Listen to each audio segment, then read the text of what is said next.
Chapitre sur la loi binomiale et l'échantillonnage en première ES et première L. L'essentiel du cours, l'essentiel de ce qu'il faut savoir pour faire les exercices. Ici, on prend l'exemple d'une expérience aléatoire.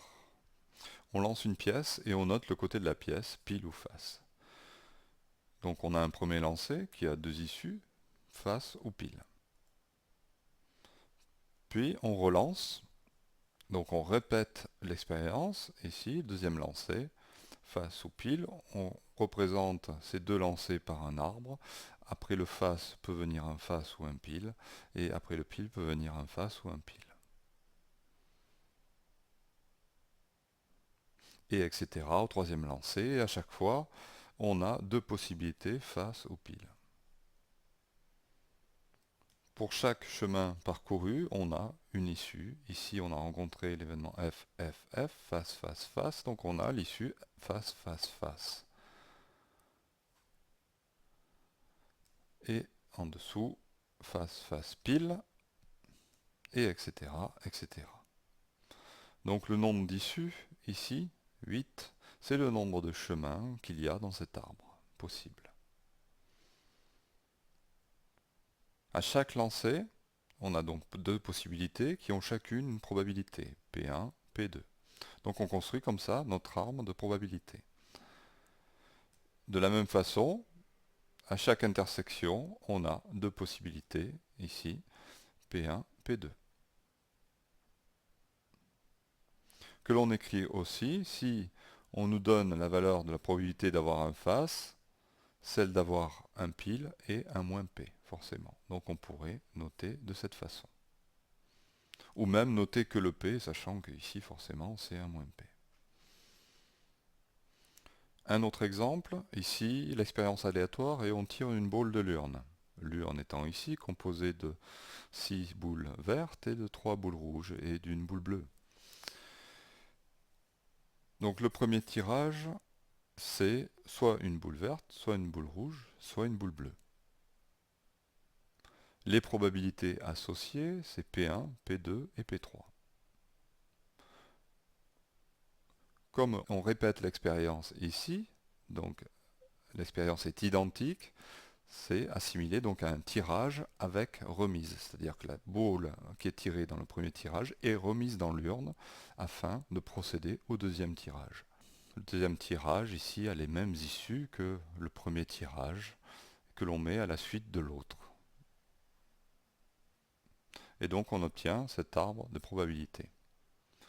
Le fait de répéter deux fois cette expérience aléatoire conduit à une nouvelle expérience aléatoire qui, elle, a pour issue VV, VR, toujours pareil, les événements rencontrés sur chacun des chemins. Chaque chemin, donc, représente une issue possible de l'expérience aléatoire qui est la répétition des deux expériences, celui-là, celui-là. Donc voilà toutes les issues de cette nouvelle expérience aléatoire. Et il y en a 1, 2, 3, 4, 5, 6, 7, 8, 9, 10. On pourrait aussi imaginer, dresser l'arbre des probabilités si la succession d'expériences n'était pas identique, c'est-à-dire ici, par exemple, si on effectuait le premier tirage, puis la boule tirée, on ne la remettait pas dans l'urne. À ce moment-là, on parle de tirage sans remise, et on obtiendrait donc, si on tire une boule verte, on est dans ce cas au premier tirage, on se retrouve avec une urne où il manque une boule verte.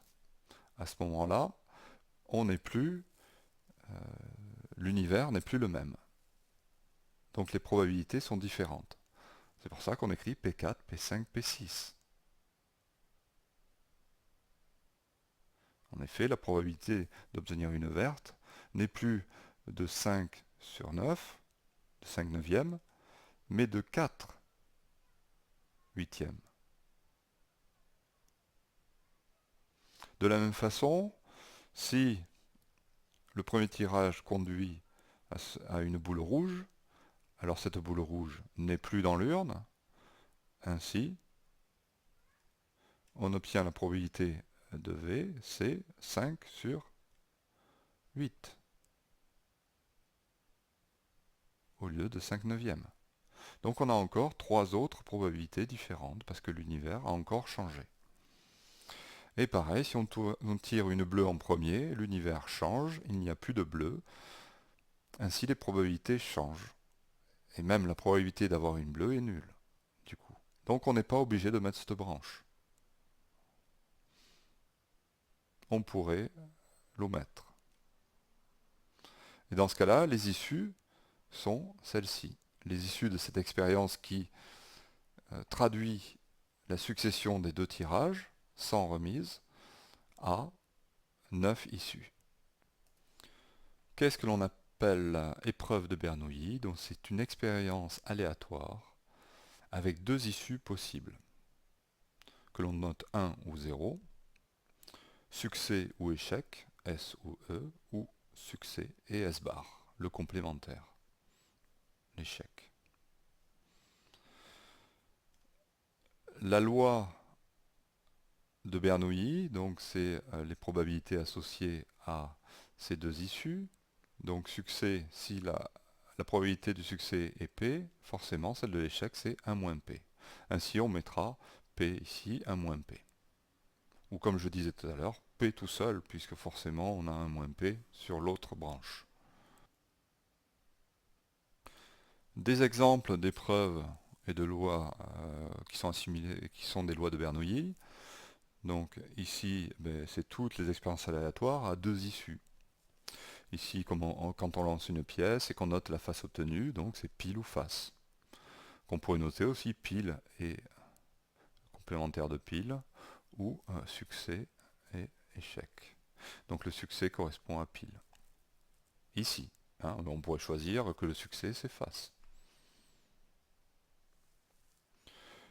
Une autre expérience aléatoire, celle où on noterait la couleur de la boule tirée d'une union contenant deux sortes de couleurs, des boules rouges et vertes. À ce moment-là, on aurait encore une épreuve de Bernoulli, donc deux issues possibles, soit rouge ou verte, ou rouge et rouge bar, ou verte et vert bar, ainsi succès et S bar, où le succès représenterait soit le rouge, soit le vert. Ici, c'est le rouge, puisqu'il y a la probabilité P. Une expérience aléatoire où on note le sexe d'un élève pris au hasard dans une classe. Pareil, toujours pareil, c'est deux issues. Donc voilà l'idée, hein, c'est une expérience aléatoire où il y a deux issues. On lance un dé de 6 faces et on note le chiffre de la face du dessus, n'est pas une épreuve de Bernoulli puisqu'il y a 6 issues.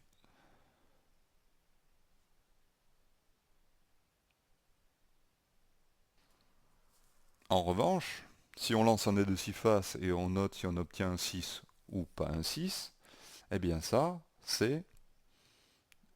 Donc ça, c'est une expérience aléatoire à deux issues, 6 ou pas un 6. Succès, S bar, succès, échec.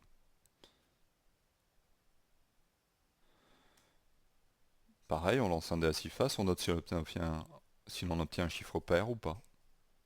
Pair ou pas pair. Pair ou impair. Voilà.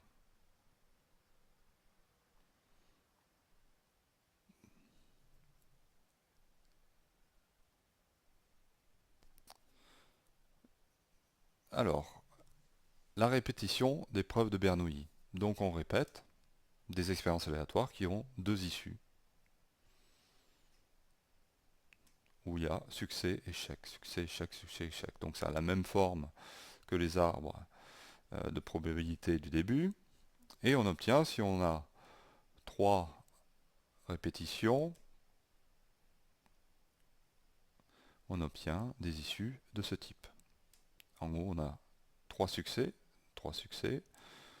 deux succès puis un échec, deux succès puis un échec. Et donc chaque branche, chaque chemin conduit à une issue. Ici, on a 8 chemins différents. Ici, parce qu'on a 8, on finit par 8. Ici, événements, qui nous conduisent donc à 8 issues différentes. On sait que pour avoir la probabilité de cette issue, il suffit de faire le produit des probabilités rencontrées en chemin. Donc on a P fois P fois P, ce qui nous donne P au cube. Ici, pour celui-là, ce sera P fois P fois 1 moins P. Donc P carré fois 1 moins P. Et etc. etc. Donc on remarque qu'ici, on a la même probabilité. Pourquoi? Parce qu'il y a deux succès. Comme ici, deux succès, donc c'est toutes celles qui ont deux succès ont la même probabilité. Celles qui ont un succès, pareil, ont la même probabilité. 3, il n'y en a qu'une. Et celle-ci. Donc on retrouve ici pour 3 P au cube. Pour 2, P au carré. Pour 1, P puissance 1. Et pour 0, P puissance 0, ça fait 1. C'est comme s'il n'y avait rien, hein, multiplié. Et de la même façon, s'il y a 2, là s'il y a 0 succès, ça veut dire qu'il y a 3 échecs. Et on retrouve donc 1 moins P puissance 3. S'il y a un succès, ça veut dire qu'il y a 2 échecs. Donc c'est multiplié par 1 moins P puissance 2.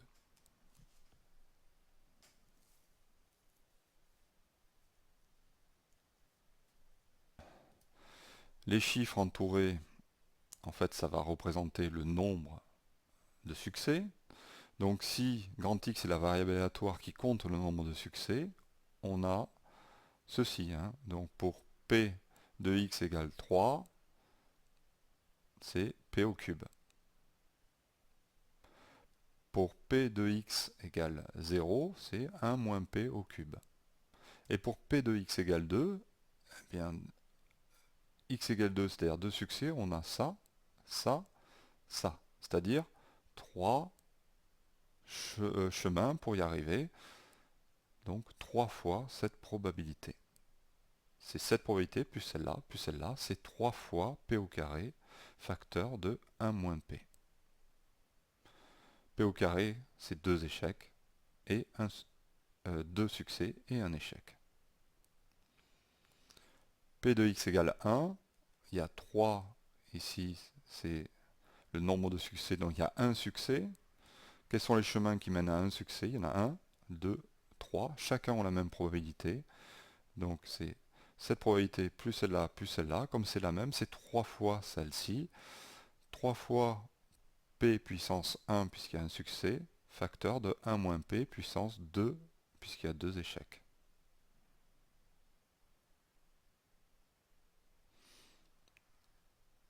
Donc on en vient à la loi binomiale. On répète n fois une épreuve de Bernoulli.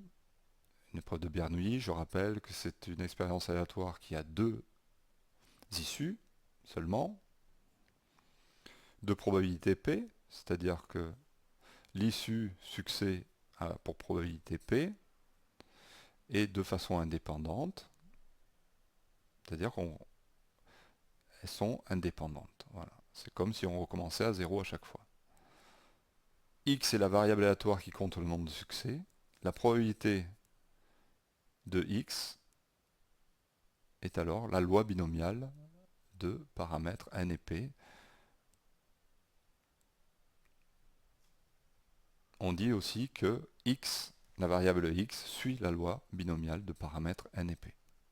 Quelle est-elle, cette loi binomiale? Eh bien la voici. La probabilité que x soit égal à k, donc le nombre de succès soit k, et ici c'est un nombre qu'on appelle le coefficient binomial, n, k, où n, donc c'est le nombre de fois que l'on répète l'épreuve de Bernoulli, et k, on l'a dit, le nombre de succès, la valeur que prend notre variable aléatoire ici. Multiplié par, puisque le nombre de succès c'est k, p puissance k, le nombre d'échecs c'est donc n moins k, le complémentaire, c'est-à-dire 1 moins p puissance n moins k. Donc là, on s'intéresse aux issues de l'arbre de probabilité qui ont k succès.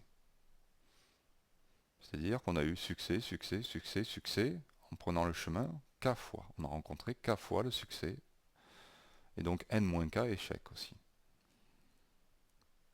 Et on a vu qu'il y avait un certain nombre de chemins qui menaient à ces k succès. Eh bien, ce coefficient binomial compte ce nombre de chemins. Il donne le nombre de chemins. Il correspond au nombre de chemins qui conduisent à k succès dans l'arbre. Alors, ces coefficients binomiaux, ici, ont des propriétés. Pour n est égal à 1, on peut écrire ici que le coefficient binomial pour n égale à 1, ça veut dire quoi? Que l'expérience est répétée qu'une seule fois, donc elle n'est pas répétée en fait.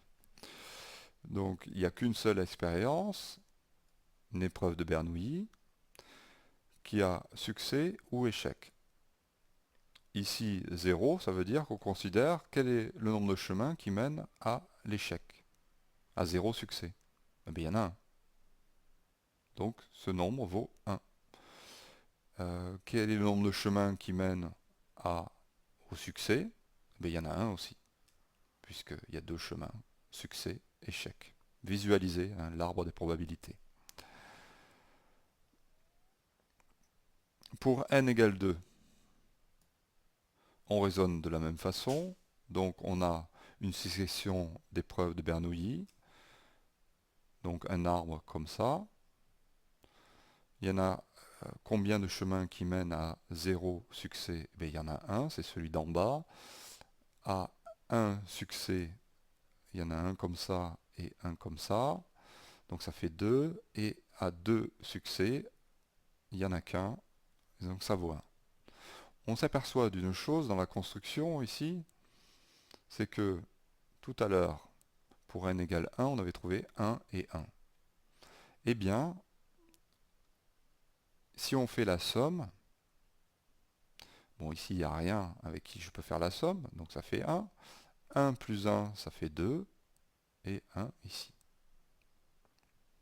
Continuons. On a vu dans l'exemple d'avant, avec l'arbre de probabilité avec 3 tirages successifs, on avait trouvé 1, 3, 3, 3. Et on remarque ici que 1 plus 2 ça fait 3, 2 plus 1 ça fait 3. Donc on peut construire petit à petit nos coefficients binomiaux. Il est évident que la calculatrice les donne directement et c'est bien plus simple. Pour n égale 4, on obtiendrait ainsi le nombre de chemins dans une expérience qui répète 4 fois une épreuve de Bernoulli. Le nombre de chemins qui mènent à 2 succès, il y en a 6. En effet, 3 plus 3, ça fait 6. Et on construit comme ça le reste.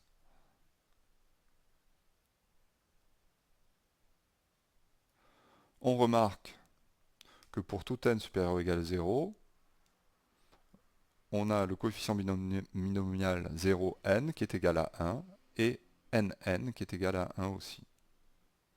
Ça correspond au chemin ici pour 0 qui est tout en bas de l'arbre, qui mène à 0 succès, ou que des échecs, et celui-là correspond au chemin qui a tout en haut de l'arbre, qui mène à n succès. Ce triangle, enfin qu'on peut appeler un triangle, donc on le construit, il a une propriété, c'est qu'il est symétrique, ici.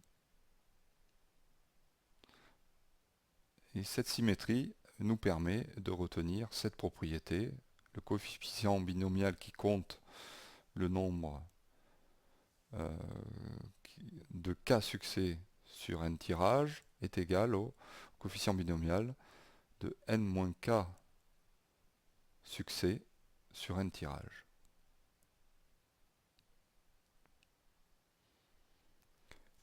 Voilà donc ce qu'il fallait savoir sur les propriétés des coefficients binomiaux. Maintenant, l'espérance de la loi binomiale. Donc la loi binomiale, on la note BNP. Donc on écrira X suit la loi binomiale BNP, de paramètre NP. Donc je rappelle, N, c'est le nombre de répétitions de l'épreuve de Bernoulli, et l'épreuve de Bernoulli a la probabilité P pour le succès. Eh bien, l'espérance de cette loi, qui compte le nombre de succès, X, c'est N fois P. Abordons maintenant l'échantillonnage. Donc, dans une population dont la proportion du caractère taille supérieure à 1,68 m est P, on pourrait parler de fréquence. On prélève au hasard un échantillon de taille N et on note le nombre K d'individus ayant le caractère taille supérieure à 1,68 m dans cet échantillon. Alors on note le nombre K d'individus ayant le caractère ou la fréquence qui sera F est égal à K sur la taille de l'échantillon N. Propriété, si on réalise l'échantillon en prélevant les individus les uns après les autres avec remise, alors le nombre ou la fréquence d'individus de l'échantillon possédant le caractère étudié suit une loi binomiale de paramètres NP. Dans la réalité,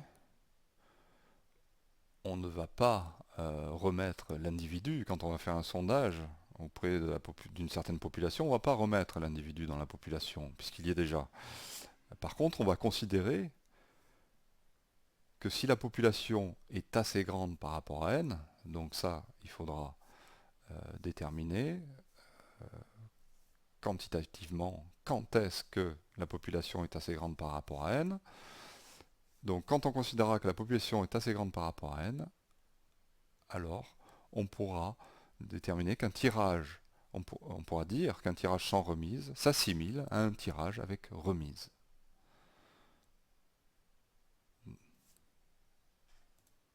Maintenant, voyons un exemple plus concret en mettant des valeurs. Ici, la proportion du caractère supérieur à 1,68 m est 0,5. On prélève au hasard un échantillon de taille 40 et on note le nombre K d'individus ayant ce caractère dans cet échantillon. Donc, taille 40. Donc, X est donc la valeur, le nombre d'individus. Ici, donc le premier échantillon, il y en a 13, le second, 24. Donc, quitte à me répéter, je préfère parce que souvent l'élève ne comprend pas cette idée d'échantillon. Donc je prélève, en fait, c'est comme si je prélevais 40 personnes de la population française et que je mesurais leur taille et que dans donc, ce premier échantillon, j'en ai trouvé 13 qui sont de taille supérieure à 1,68 m. Donc je le note. Maintenant, les 40 que j'ai pris, mais bien, je les mets de côté. Je choisis encore 40 personnes dans la population française, ça me donne un deuxième échantillon, et je note ceux qui ont une taille supérieure à 1,68 m, et bien cette fois-ci, il y en a 24. Voilà. Donc X compte le nombre d'individus qui ont ce caractère taille supérieure à 1,68 m.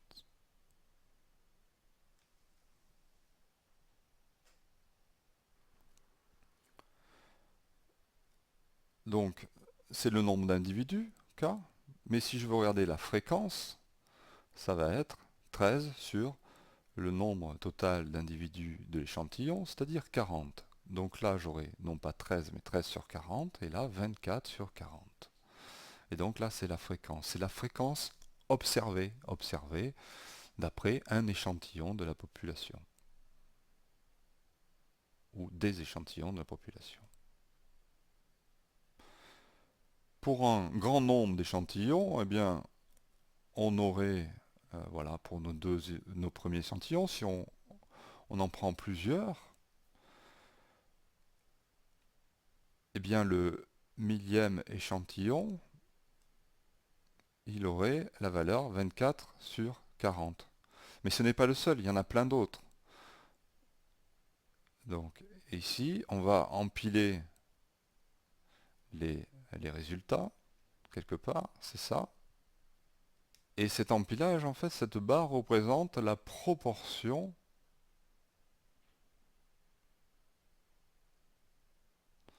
d'échantillons qui ont une fréquence de 24 sur 40, parmi tous les échantillons.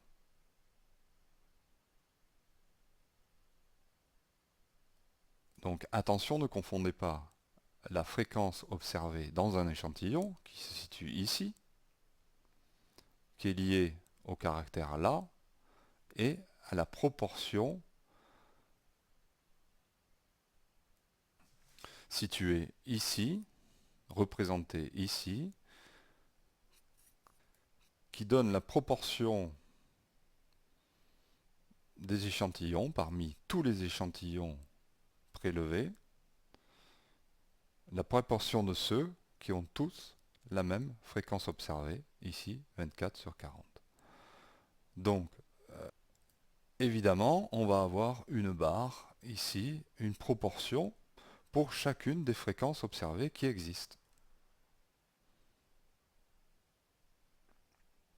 Et la distribution théorique de ces barres se fait de cette façon, suivant ce graphique.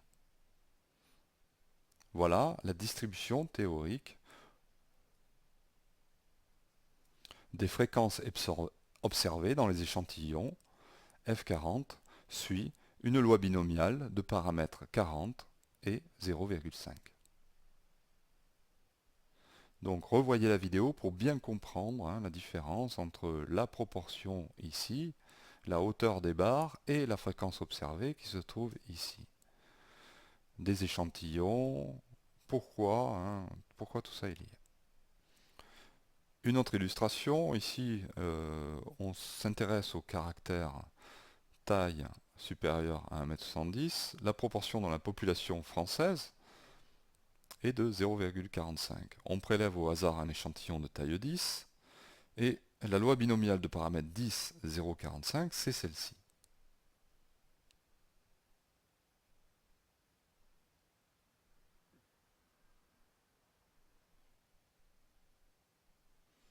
Ainsi pour x, voilà, de 1 à 10, donc est-ce que ici ça compte le nombre de personnes qui ont le caractère supérieur à 1,70 m parmi 10 personnes, donc forcément ça va de 0 à 10. Et les fréquences ici sont les fréquences observées, elles vont de 0 à 1, mais de dixième en dixième. Et ici, qu'est-ce qu'on a? La proportion qui suit, donc, ou la probabilité, la proportion qui suit la loi binomiale de paramètres 10, 0,45. Voilà les valeurs que peuvent nous donner la calculatrice.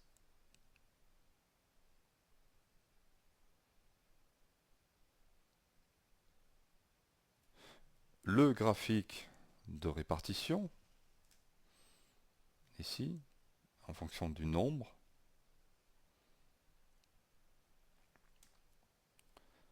donc voilà. Si, donc ici, en abscisse, on a le nombre d'individus qui a le caractère supérieur à 1,70 m. Donc, le premier échantillon, ici c'est k égale 3. Donc, 3 c'est là, et il est ici dans cette barre. Il correspond à ceci. Le deuxième échantillon, si k est égal à 8, eh bien, il est ici. Si maintenant on s'intéresse aux fréquences, on obtient donc sur 10, 0,3, 0,8. Voilà, nos deux échantillons, ils sont à ce niveau-là. Cette barre représente quoi? Eh bien la proportion des échantillons qui ont pour fréquence 0,3. Et la proportion, c'est, on va dire, 0,17. Proportion sur l'ensemble des échantillons, c'est-à-dire qui va représenter 1, l'ensemble 1, 0,17. Donc il y a 17% des échantillons qui vont pouvoir avoir comme fréquence 0,03. Et pour 0,8, ici, par lecture, oh, c'est à peu près 0,2, 0,25. Donc 20,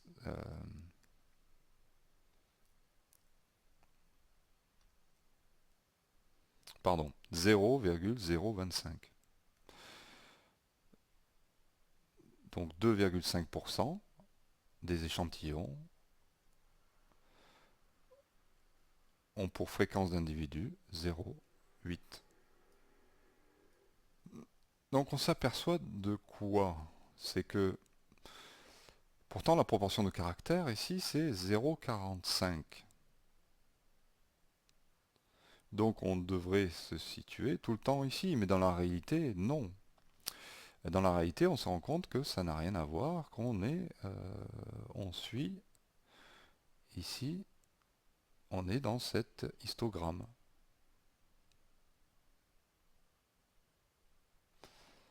Et qu'il y a des échantillons qui ont pour fréquence 4 dixièmes, 5 dixièmes, c'est-à-dire 0,5, 0,4, 0,3, 0,2, 0,1, aucun caractère, aucun individu qui soit de taille 1,60 m ou 70, supérieur à 170, et pareil, ici, aucun échantillon qui soit tous, ou quasiment aucun.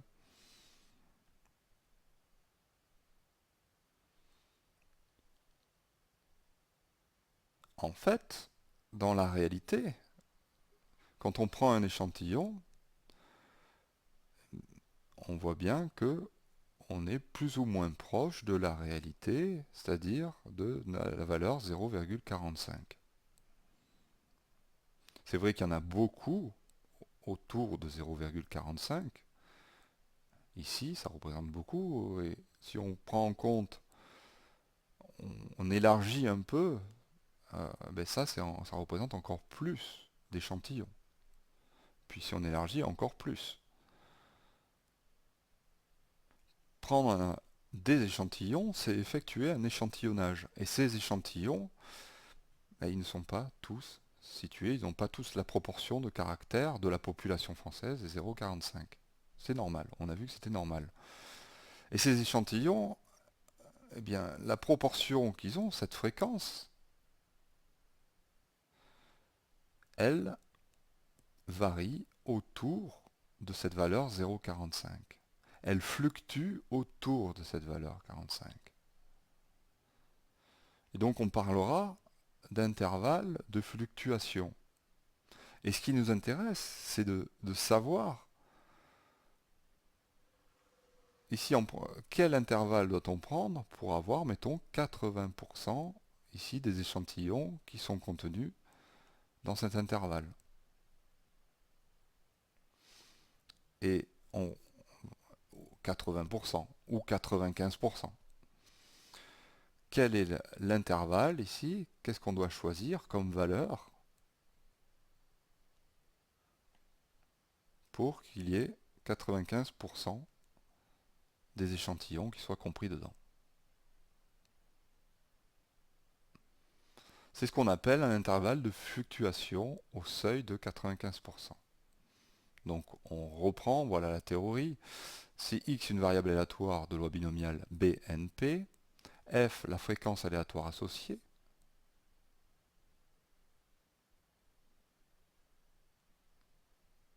qui est en fait x sur n, un intervalle de fluctuation au seuil de 95%, un intervalle AB, avec A et B deux nombres entiers compris entre 0 et n, tels que la probabilité que x soit compris entre a et b soit supérieur ou égal à 0,95, 95%. Ce qui revient à dire que la probabilité de la fréquence soit comprise entre a sur n et b sur n soit supérieure ou égale à 95%.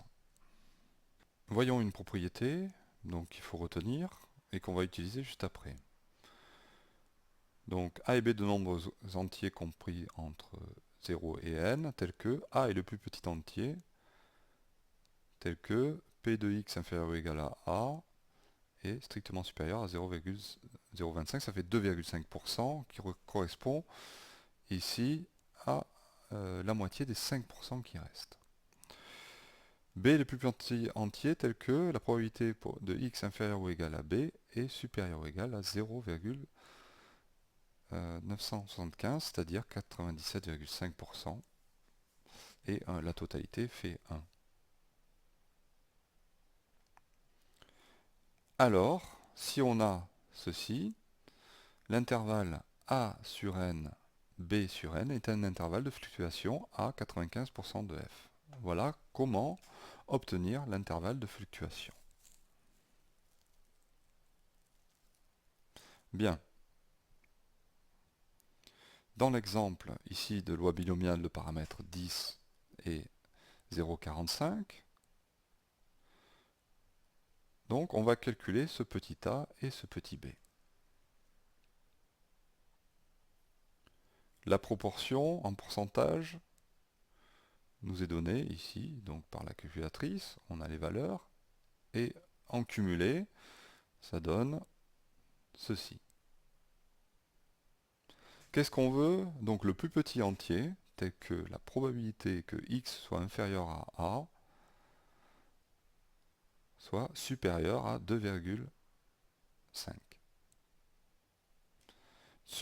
La probabilité supérieure à 2,5%.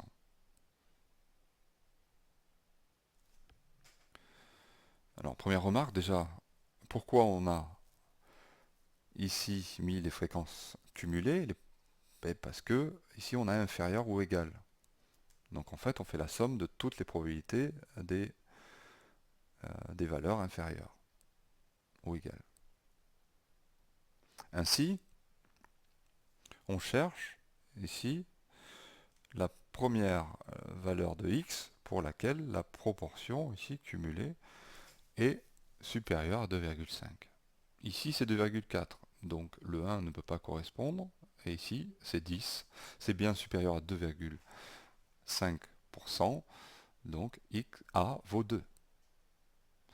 B est le plus petit entier tel que la probabilité de x inférieur ou égal à b, donc pareil, fréquence cumulée, supérieure à 97,5%, c'est pas celle-là. Donc c'est celle-là, puisque là c'est supérieur à 97,5%, donc c'est 8.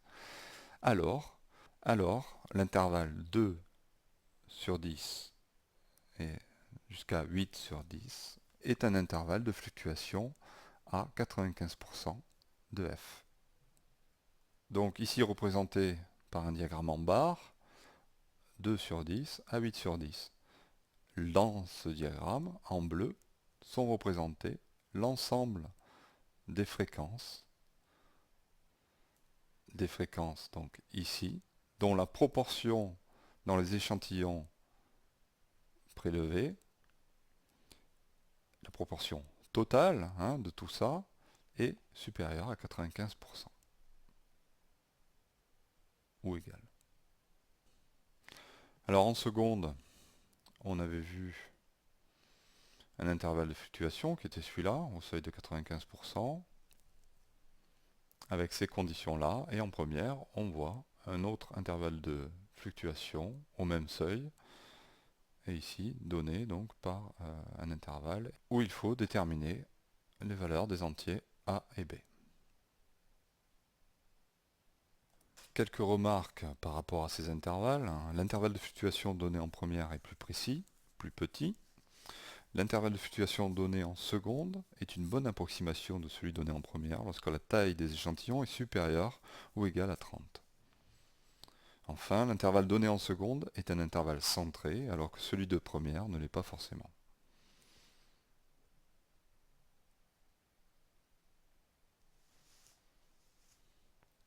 Maintenant, un exemple pratique de cette règle d'échantillonnage.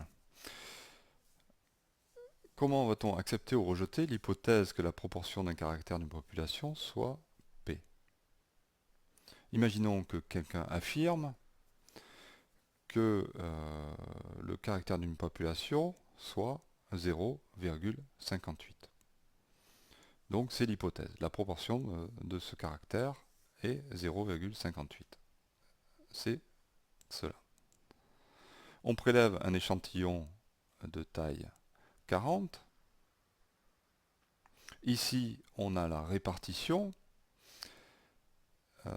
de la répartition théorique, hein, donc notre loi binomiale de paramètres 40, 0,5. Ici, là-dedans, dans cette zone bleue, sont nos 95%. Pour un échantillon, donc on obtient la fréquence 0,4,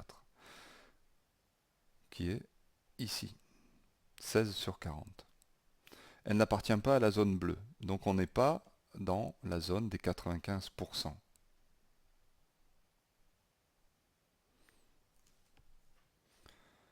La fréquence de l'échantillon n'appartient pas à l'intervalle de fluctuation à 95%. Alors, on rejette l'hypothèse, ici, l'hypothèse que l'on a faite, avec un risque de 5% de se tromper.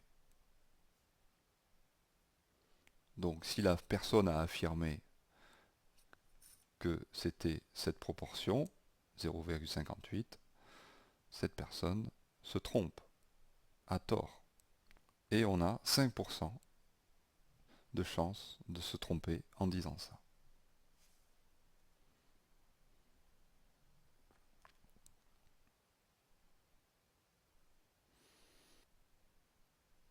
Bien entendu, on peut déterminer des intervalles de fluctuation à n'importe quel pourcentage, notamment à 99%, et on aurait la propriété, ici, qui est différente de l'autre, où on avait 0,025, là on a 0,05, et pour B, supérieur ou égal à 0,995.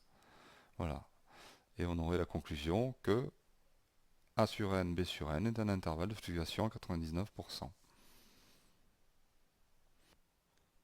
Ainsi se termine l'essentiel du cours sur la loi binomiale et l'échantillonnage en première ES et première L. Rendez-vous maintenant à la seconde vidéo qui traite des exercices, des méthodes et de la rédaction.